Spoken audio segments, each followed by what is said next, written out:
Tribunars, ex-pejabat pemerintah Provinsi Gorontalo, Hussein Hasmi, kini terjerat kasus penipuan senilai 1,4 miliar rupiah terkait pembangunan SPBE PT Toyungo dan PT Bumi Padua. Pensiunan PNS itu diduga menipu Willy AF Akbar Ajami, warga Magala, Kota Makassar, Sulawesi Selatan. Seperti diketahui, Hussein Hasmi pernah menjabat Kepala Dinas Kehutanan dan Perkebunan, Dinas ESDM, Dinas Lingkungan Hidup, dan Dinas Perikanan dan Kelautan Provinsi Gorontalo. Untuk informasi selengkapnya akan disampaikan langsung oleh rekan wartawan Tribun Gorontalo. Arianto Panambang, silakan untuk laporan lengkapnya. Terima kasih Nadila, terima kasih Anda berada bahwa benar mantan pejabat Pemprov Gorontalo Hussein Hasni diduga menipu warga Makassar sebanyak 1,4 miliar. Mantan pejabat pemerintah Provinsi Gorontalo itu, Hussein Hasni kini terjerat kasus penipuan miliaran rupiah terkait dengan pembangunan SPBE, PT Toyungo, dan PT Bumi Panua. Pensiunan PNS itu diduga menipu Willy Akbar Ajani, warga Menggala, Kota Makassar, Sulawesi Selatan. Diketahui Hussein Hasni pernah menduduki beberapa jabatan di Pemprov Gorontalo, diantaranya adalah Kepala Dinas Kehutanan dan Perkebunan, Dinas SDM, Dinas Lingkungan Hidup, dan Dinas Perikanan dan Kelautan Provinsi Gorontalo.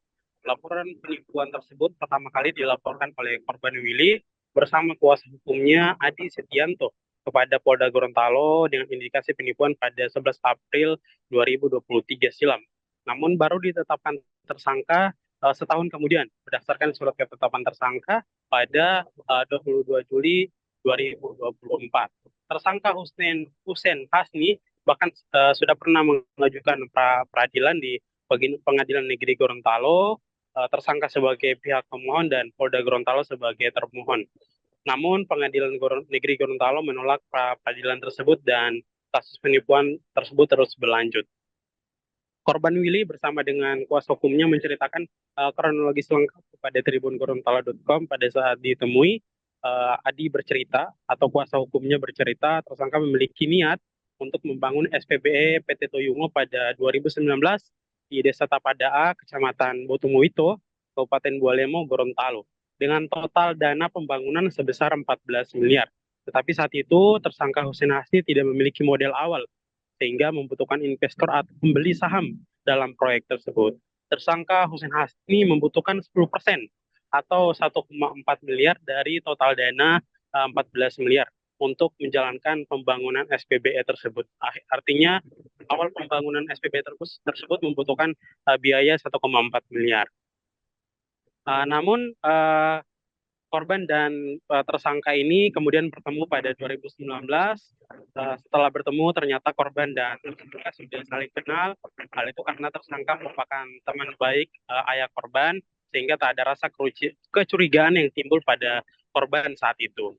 Kata Adi, tersangka berusaha meyakinkan korban agar mengikuti proyek pembangunan SPBE dari awal. Tanpa ragu, korban memberikan 10% untuk pembangunan proyek itu.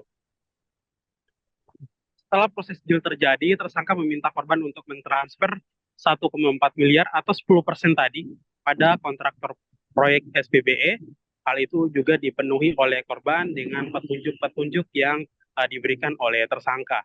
Sebelum deal, tersangka menjanjikan korban akan mendapatkan saham SPBE sebesar 10%, sesuai dengan nilai uang yang telah ditransfer sebesar 1,4 miliar tadi. Namun beberapa tahun berjalan, korban tak kunjung mendapatkan kejelasan sahamnya. Kendati uang senilai Rp 1,4 miliar itu telah digunakan tersangka untuk pembangunan SPBE. Terakhir komunikasi dengan tersangka, yaitu pada tahun 2022, korban tidak mendapatkan kejelasan. Padahal SPBE tersebut sudah beroperasi sejak Desember 2023. Korban dan kuasa hukumnya juga berusaha mencari informasi mandiri, ditemui bahwa SPBE tersebut bukan milik tersangka Hussein Hasni. Padahal kata Adi, saat awal pembukaan dan peresmian tersangka Hussein Hasni memberikan sambutan seolah meyakinkan korban bahwa SPBE tersebut merupakan miliknya. Sementara itu korban Willy mengatakan proses pembangunan SPBE tersebut berkat uang modal 10% yang diberikan oleh korban ini atau sebesar 1,4 miliar tadi. Kalau tidak ada uang dari kalau tidak ada uang Rp 1,4 miliar tadi, pembangunan SPBE tidak berlanjut karena memang setelah uang modal atau uang awal pembangunan 10% tadi dicairkan, tersangka melakukan pinjaman di BNI untuk mencairkan atau melanjutkan proses pembangunan selanjutnya, yaitu sebesar hampir 13 miliar untuk kekurangan dari 14 miliar tadi. Karena tak kunjung mendapatkan kejelasan dari range waktu 2019 hingga 2023, akhirnya korban melaporkan Hussein Hasni ke Polda Gorontalo. Proses hukum terus berjalan dan bukti kemudian juga saksi telah diberikan korban dan kuasa hukumnya ke Polda Gorontalo yang akhirnya menetapkan Hussein Hasni sebagai tersangka. Namun Polda Gorontalo tidak melakukan penahanan kepada tersangka Hussein Hasni. Olehnya korban meminta Polda Gorontalo melakukan penahanan terhadap tersangka. Menurut korban, tersangka tidak mempunyai itikat baik setelah ditetapkan tersangka, bahkan melakukan perlawanan dengan mengajukan pra-peradilan. Menanggapi hal ini, Kabid Humas Polda Gorontalo, Kombes Pol Desmond Arjendro, melalui Penum Subbid Penmas Bidang Humas Polda Gorontalo, Kompol Heni Rahayu, mengatakan kasus saat ini terus berjalan.